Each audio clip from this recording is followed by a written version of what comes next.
So Be'ezrat Hashem, we're going to start the third pasuk. So the third pasuk has, like every pasuk that we've learned, a few different dimensions. Okay, we'll take it from the simple and dive into a deeper understanding. So the pasuk says, "Lereach shemanecha tovim." Okay, the smell of your oil is so good. Shemen turak shemecha, your name is dependent or is identified through the shemen turak. So through the shemen turak, turak means leharik. Leharik is to spoil, to pour, right? So through the shemen, through the oil that you pour, you are identified, right? So it's not you're not identified by who you are, but what you do and what you expose. Al ken alamot ahevucha, and from this, and therefore through that expression of yours, alamot is the virgin ladies, okay, the free ladies, the ones that are not attached, the ones that are not anchored, ahevucha, they love you. So although we don't know you, although they are not connected to you, but your actions, your smell is so strong, so beautiful, that you create an interest in people, right? In ladies, in this case in ladies, to be in awe of you, to be in love with you, even without knowing who you are. So here Shlomo HaMelech is basically continuing, if you will, this desire of connection. And after we've expressed how we want to rebuild this connection that has been lost, Shlomo HaMelech comes and Shlomo HaMelech, the lady, right? The lady, according to the Metzudat David, that has been taken away from her husband, right, and put in a room, in a golden jail by Shlomo HaMelech.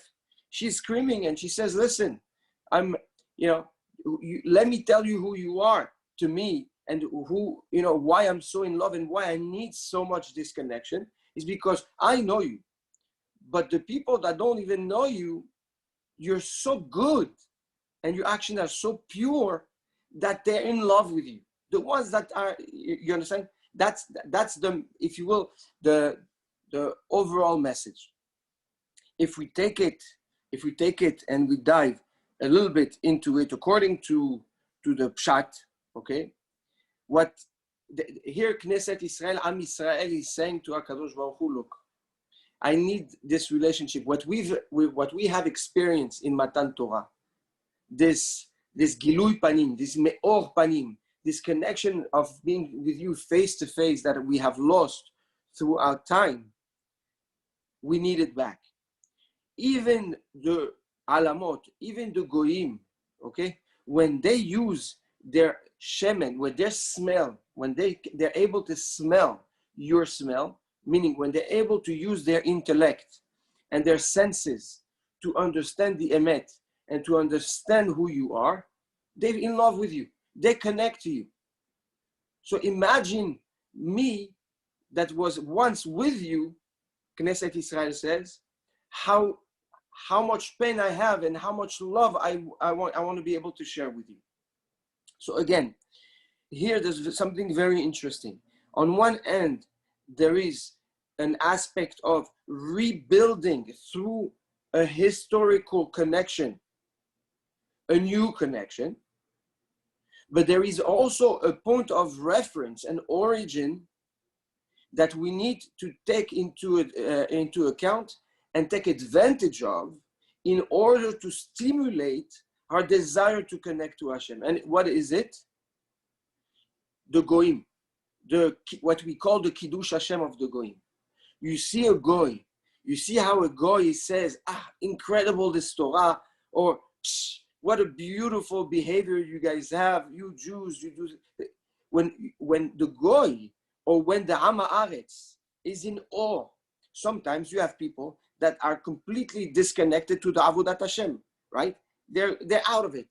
And they hear Dvar Torah, and they hear or something, and they, wow, this is so amazing. This is so beautiful, right?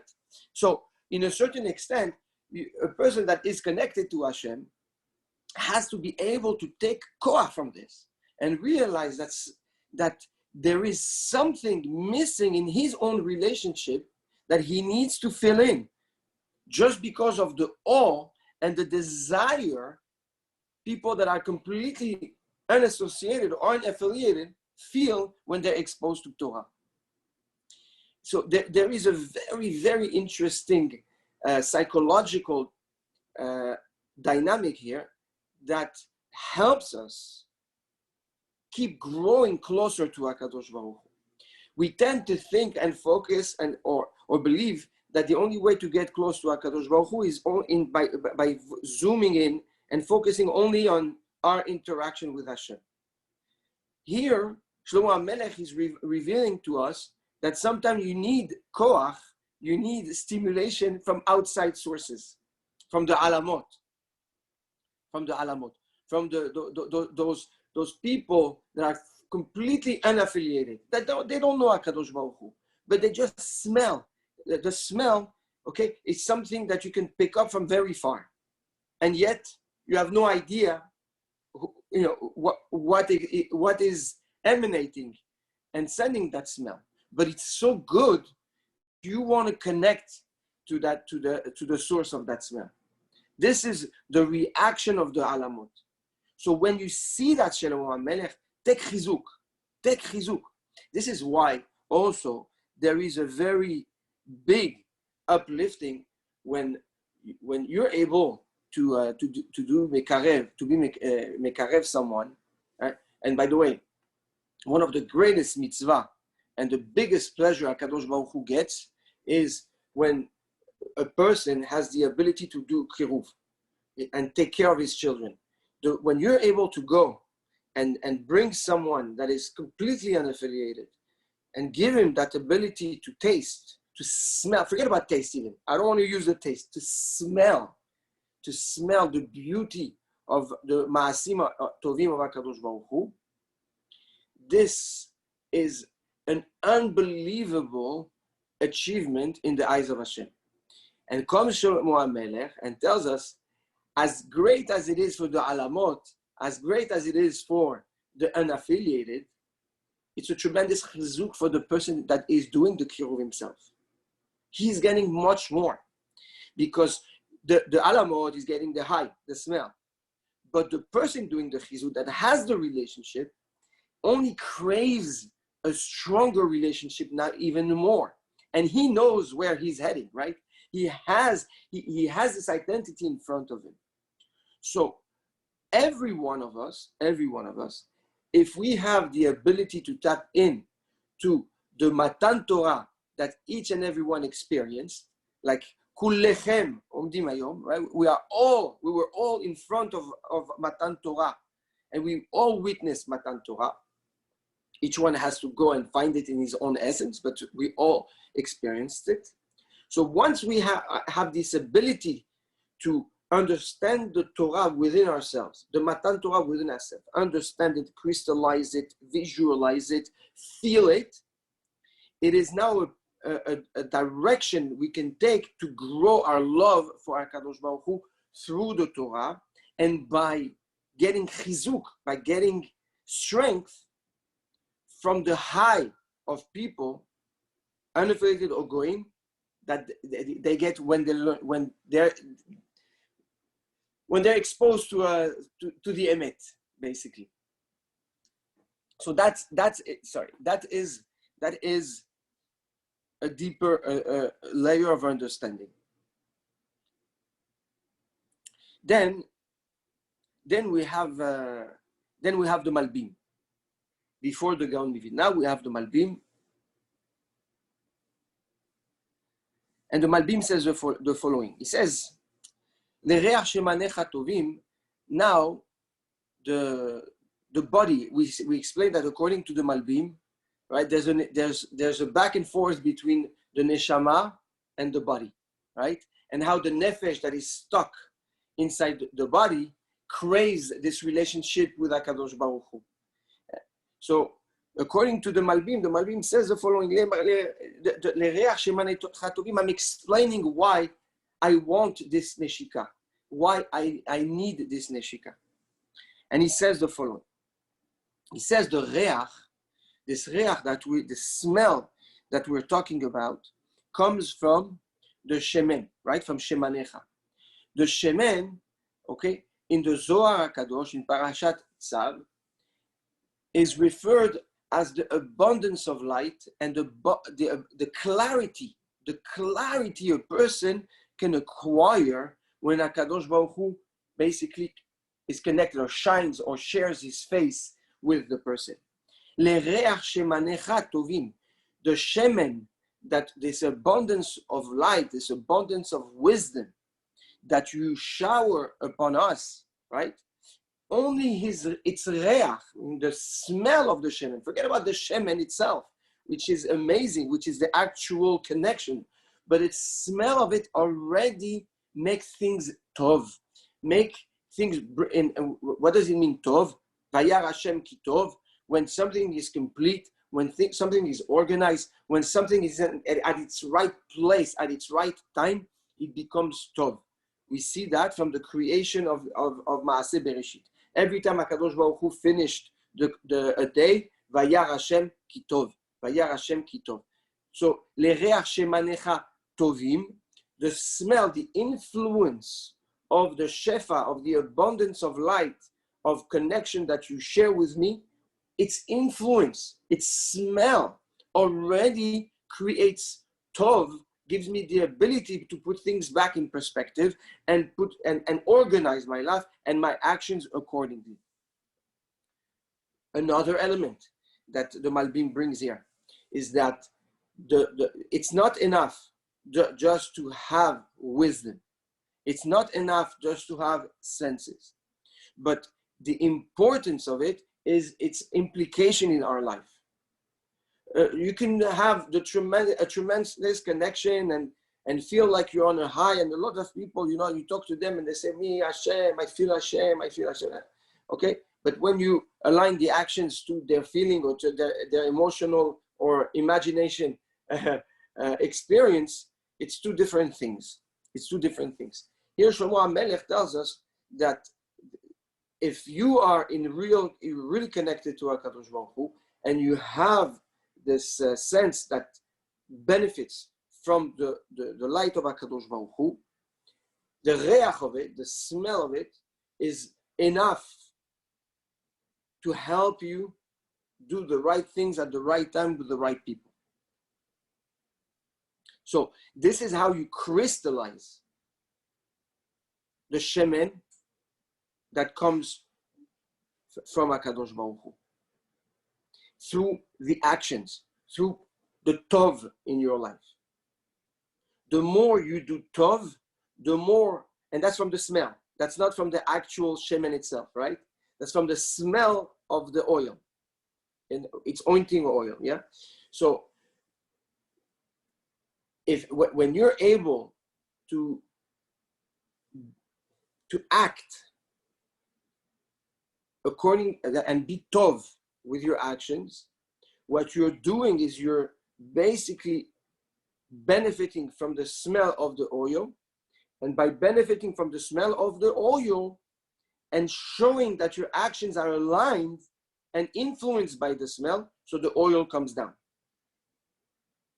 And this is what he brings from the Zohar, that the Maaseh HaKohanim, the Avodat HaKohanim, the point of the Avodat HaKohanim was to create this abundance to come down and crystallize itself in the world. That was the Avodah of the Kohanim in the Bet HaMikdash. Today, we don't have the Bet HaMikdash. What is replacing the Bet HaMikdash? The Tefillot, right? When we say Tefillah, so we replace the Korbanot, meaning that if through the Tefillah, I can bring down the shemen, yeah? I can bring down the oil. But the actions, my actions will impact how much of that oil I can bring down when I do tefillah. So our behavior has a direct impact on our prayer, on the ability to connect and influence our lives through the tefillah. And it's vice versa, and the tefillah also influences, right? So it's a full cycle. That's according to the Malbim.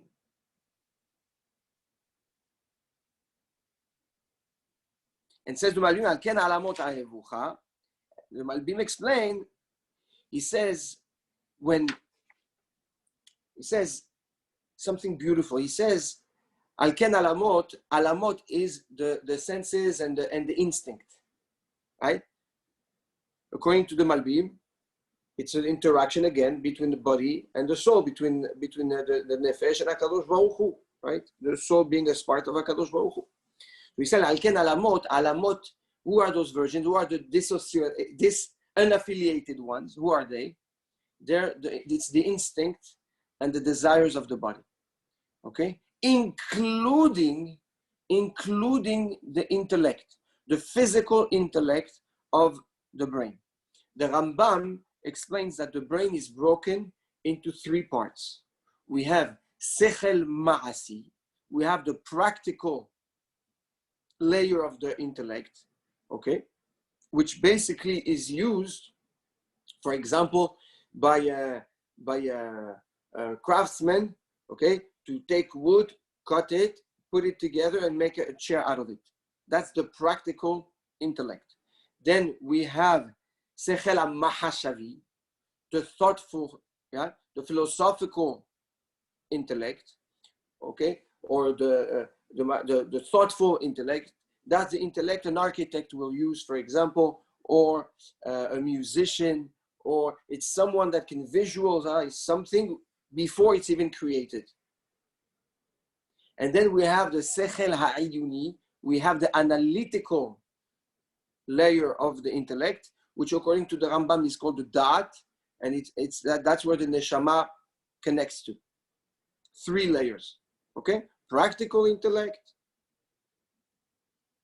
thoughtful or psychological intellect, philosophical intellect, and analytical intellect. Says the Malbim,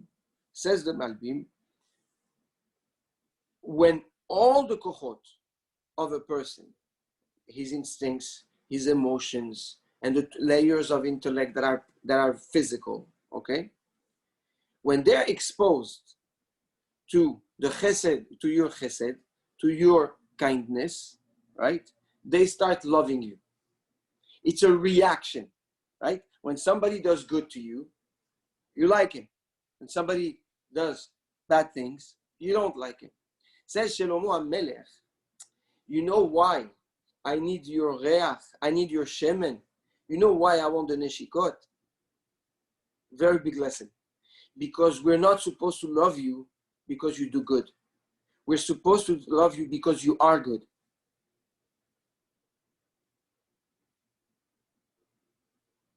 This is what the basically the neshama wants. This is what the nefesh wants, to be so connected to the neshama that it's basically saying, allow me to be connected to you at a level where I see and I acknowledge that you are good, and I love you for who you are, not for what you do to me. Tremendous outlook in the emunah a person must have, and the relationship with HaKadosh Baruch Hu. Good? So what does that have to do with the three levels of the ways of thinking? Because the first two layers, okay, are connected to the imagination and need to put physical things together in order to be used, right? Very good. So even those layers of intellect that you use for HaKadosh Baruch Hu, or you use in order to be in the quest of knowledge, of discovery of Hashem, All these, when they only love you because of what they get. You understand?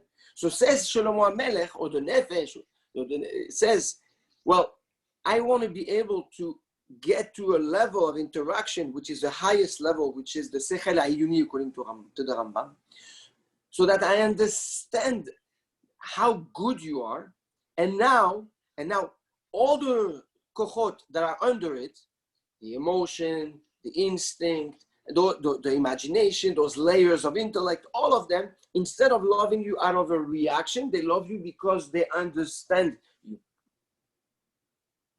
Got it. Al ken alamot ahevucha. That's how the alamot, that's how the unaffiliated part of my essence will love you, but love you the right way. Wow. Which is, when you think about it and you apply it in your daily life or in your interaction with Hashem, you're going to find that, and by a lot of times, you love Hashem just because he shows that he loves you, right? But if and this is why a lot of people have a very wavery interaction with Hashem. Sometimes they love Hashem, sometimes they're upset with Hashem, sometimes they're, yeah. Why? Because it's all dependent on what they get back. To the point where the Mefarshim they bring Eov. They bring Eov, that great man that was so connected to HaKadosh Baruch Hu, that the Yetzer Hara said, please let me test him. You never tested him. So it's easy to see that how much he loves you because you never tested him. Let me test him and see. And then once the Yetzer Hara, again, he started to react and to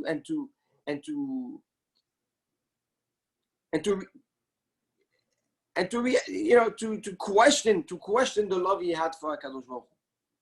Says the Malbim. In order to secure your interaction with HaKadosh Baruch Hu, and a way to translate your efforts into a neshika, right? A new element. If you want to be able to secure the neshika, it's through an optic and understanding that your love for Hashem is not for what he does to you, but for how good he is. And if you understand and you have emunah that he is good, no matter what happens, and it's very difficult, but no matter what happens, you have to love him because you know it's good. And you know he will never do something bad. All right, it's unconditional love. Unconditional love. Unconditional love. Good? Yes. Now we're going to dive into the Gaon.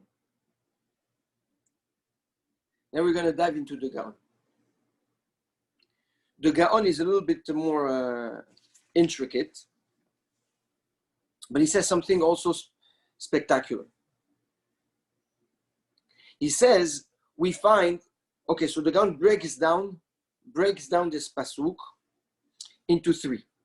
He says we need to analyze why Shlomo HaMelech talks about the reach, the smell. Why the smell? Why not the taste? Why not the eyes, the sight? Number one, what are those shemanim? Shemanecha, it's plural. And then out of the shemanecha, out of the different types of oils, he extracts one of them, shemen turak. Right? And then he says, Al ken alamot ahevucha. And there is something specific about the shemen turak, okay, that has an effect and an impact on the alamot, on the unaffiliated. So the Gaon says the following: we find three types of shemanim. We have shemen ha'maor. We have the shemen, the oil that was used to light the menorah in the Bet HaMikdash. We have shemen hamishcha. We have the anointing oil that was used to pour on the Kohen Gadol, on the Nasi, on the Melech. And then we have Shemen HaMenachot. We have the Shemen that we use that for the Korban Mincha, for the Korbanot that we brought to thank HaKadosh Baruch Hu. We used to take oil and mix it with grains, with flour, and make it like a dough. 3 types of Shemanim. Was the Ketoret also oil? In the Ketoret itself, no. The Ketoret itself is all essences. Okay. Right? So we have, but it's interesting what you're saying, because the Zohar Kadosh compares. He says that the shemen that comes down is because of the Ketoret that is elevated. So there is a direct, very beautiful. There's a direct connection. It's in Parashat Tzav, page Lamed Dalet, in Raya Memna. So again, so we have 3 types of shemanim. One that brings light. One that brings smell, right? That you oint, right? And one that you use for the taste, right? That you put in the food. Korban Mincha. Says the Gaon Mivilna, L'reach shemanecha tovim. We're talking about the shemen ha'maor and shemen ha'menachot. The one you see, the shemen that is the oil that is used for the menorah, that brings light that you see, and the one that you taste from the korban menachot. And these are what is used, is the abundance, the connection to HaKadosh Baruch Hu that allows a person to bring clarity, to bring the tov in his life. Meaning, if you are in control of what you taste, okay? If you're careful with what you eat, and you're careful with what you see, you have your senses are now able to bring clarity into the situations that you're facing. Tremendous sod of the Gaon Mivilna. People think that the clarity comes from the brain only. It's not true. Your senses, okay, are the receptors of information that your brain will then use and process.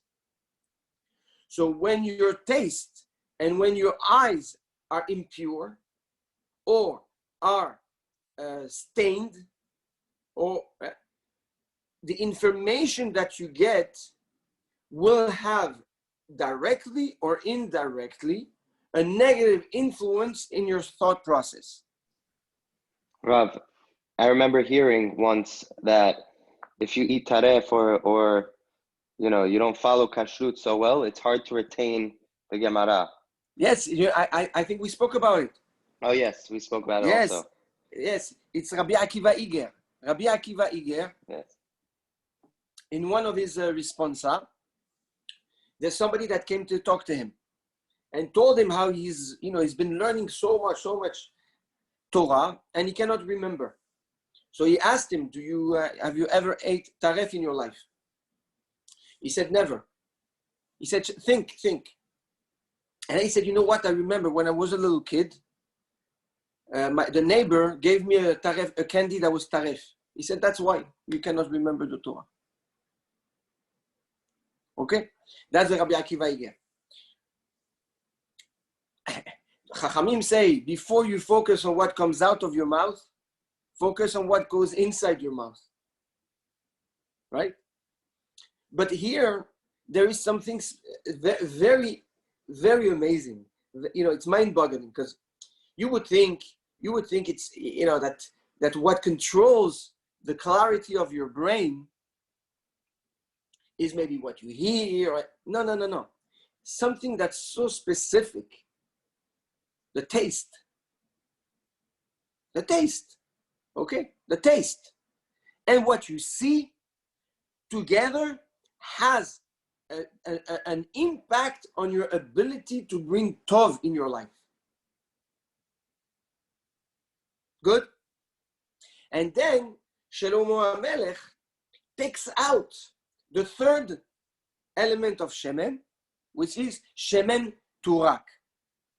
Shemen Turak is the Shemen that is ointed, okay, on a person for its smell and the beauty of its skin. Where do we see that? Tamruke Hannashim. If you remember in Megillat Esther, before a concubine was taken to Ahashverosh, right? She had to go through a whole process of beauty, a beauty program, a spa, okay? And one of the things were that she had to sink herself, to oint herself with tamruke hannashim, with oils that would give her a beautiful skin, but would make her smell very good. The touch, the smell, right? So here Shlomo HaMelech says that in order to be able to create a connection between the body and the neshama, right? Between the ruhani, the spirituality, and the physicality, the bridge is what? Is the reach, the shemen turak. How do we see that? Al ken alamot ahevucha, because the unaffiliated love you, right? So in the love that comes from the unaffiliated is the reaction of the connection between the unaffiliated and the affiliated that creates the love, right? So what brings a person closer to himself spiritually is through the smell. Good? The question is why? Why the smell? So here comes a bomba from the Gaon Vilna. The Gaon Vilna says the following. He says when Adam HaRishon was created, he was created with 5 senses, right? That we all know about. The sight, hearing, smelling, tasting, touching. However, when Adam HaRishon, HaKadosh Baruch Hu took away a certain dimension of some of the senses. He took away the pleasure of the eye. Meaning, before the sin of Adam HaRishon, a person can taste what he saw. The same way that we have a pleasure when we eat, we had the same pleasure when Adam was able to look. Which now makes you understand, tov lema'achal. When he saw the Etz HaDa'at and he saw how beautiful it looked, it wasn't just looking, it was the ta'ava, the desire of this pleasure. Good? He had the same thing when he heard sound. He had the same thing when he smelled. The same level of pleasure that we have when we touch. Good? So, and why did he need to taste it if he had that pleasure already by just seeing it? I'm sorry? If he had the pleasure. Become one with it. Okay? V'item k'elokim. You will not become like God. Right. So Adam HaRishon sinned, and says the Gaon Vilna, HaKadosh Baruch Hu took the entire pleasure from the sight, took it away, because he sinned with it. He took out the entire pleasure from the sound, took it away, because he heard the Isha, he listened to the Isha. He did not touch at all, the touch and the taste. But he took most of the smell, the pleasure of the smell out. So this is why you can make a beracha of Borei Minei Besamim, right? And Borei Minei Besamim has a bracha to it. Now, if you listen to beautiful music, Yeah, you don't make a beracha. If you look at something beautiful, you still don't make a beracha. You're going to tell me, well, if you see somebody beautiful, yes, you make a beracha. You make a beracha not on your pleasure. You make a beracha on the actual creation, or the area that you're going. You're seeing something immense, or you're seeing a lightning. You make a beracha. You make the beracha on the koach of HaKadosh Baruch Hu, not on the pleasure of what you're seeing. But when you taste, you make a beracha, right? Your touch, you make a beracha also. The touch is what? Tefillin. You touch the tefillin, the lulav, the tzitzit. Some things you touch, you make the beracha. Right?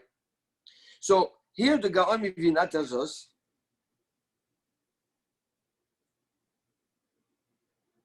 מעט מהריח ולא כולו כדי חיוני.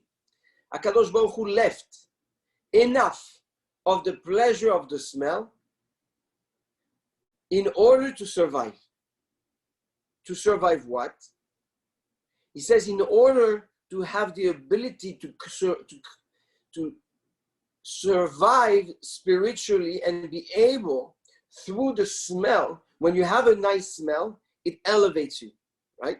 That's why Mutza'ei Shabbat, why do we make Borei Minei Besamim Min Dehavdalah? To appease the body that the neshama left, right? So it's a way, if you will, to reconcile the difference, the separation between the neshama Elionah, the neshama of Shabbat, and our essence. The reach, says the Gaon, the smell has the ability to turn us into spirit, not to turn us, to bring us, to awake, to elevate us into a dimension of spirituality. This is why, in other parentheses, there's an isur to smell the perfume of a lady. Because only the perfume, forget about the look, only the perfume could take a man in a complete different direction.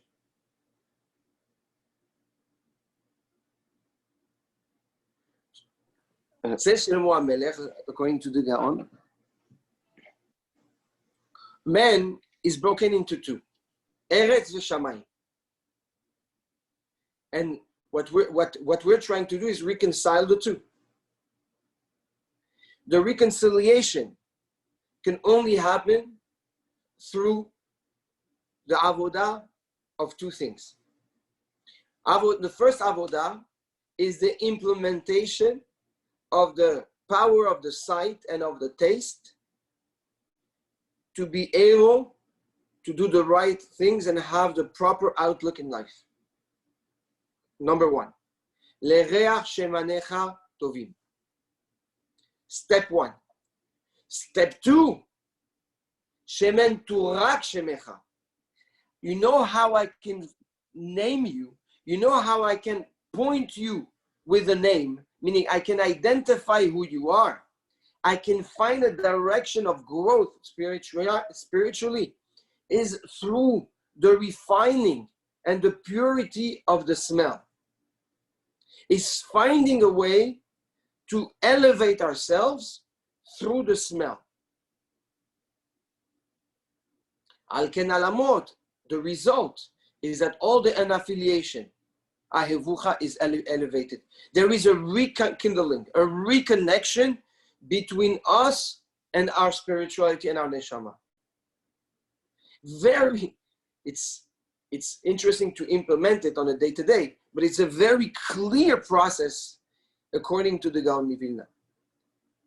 So when you're aware of your senses, and look how basic it is, yeah? When you make sure that your taste is clean, pure, and proper. When you make sure, shmirat ha'einayim, that your eyes are pure, focused, and clean, it will have an impact on your analytics. It will have an impact on your actions.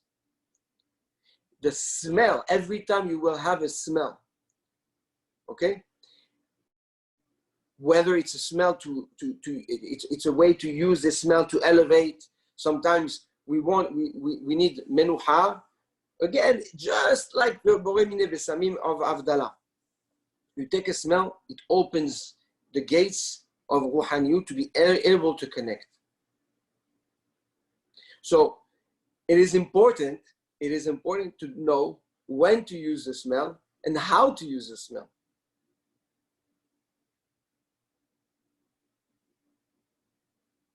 You understand? We think smelling is nothing. But if you understand that, we'll take the most basic things. When do you smell the most? Why do you use your sense of smell the most? When you eat. Right?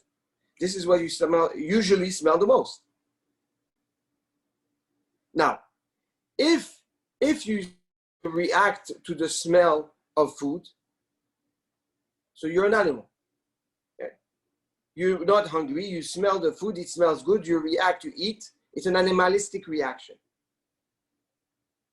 But if you use the smell, okay, to turn your table into a mizbeach, to turn your table into something kadosh, right?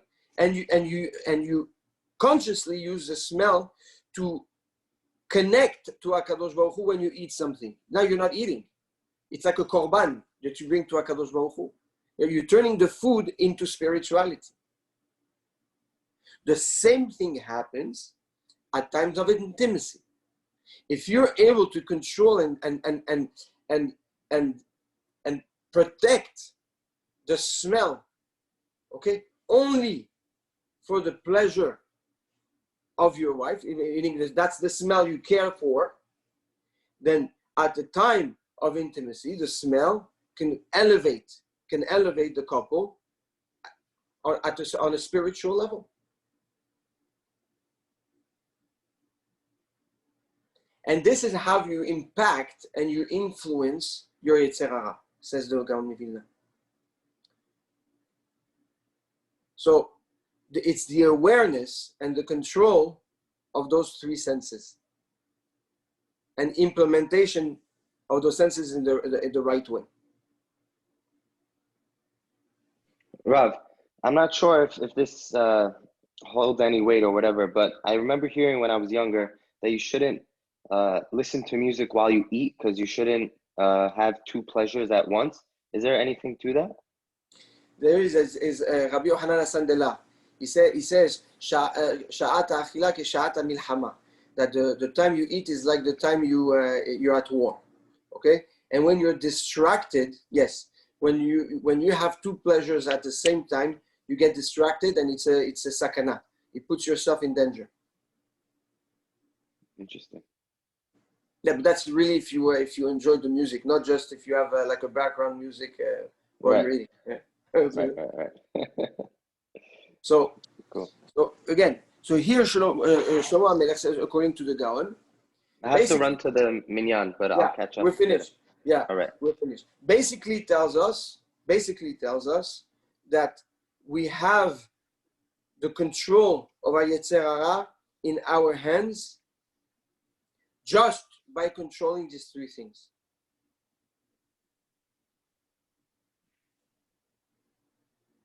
Big chizuk also for the kids. Yes. What to allow them to see, what allow them to taste, even the reach, even the smell. Tov. Great Shir. Thank you, Rav. Miss you a lot. Miss you big time. Me too. Happy to be back. Yes. Shavua tov. Thank you.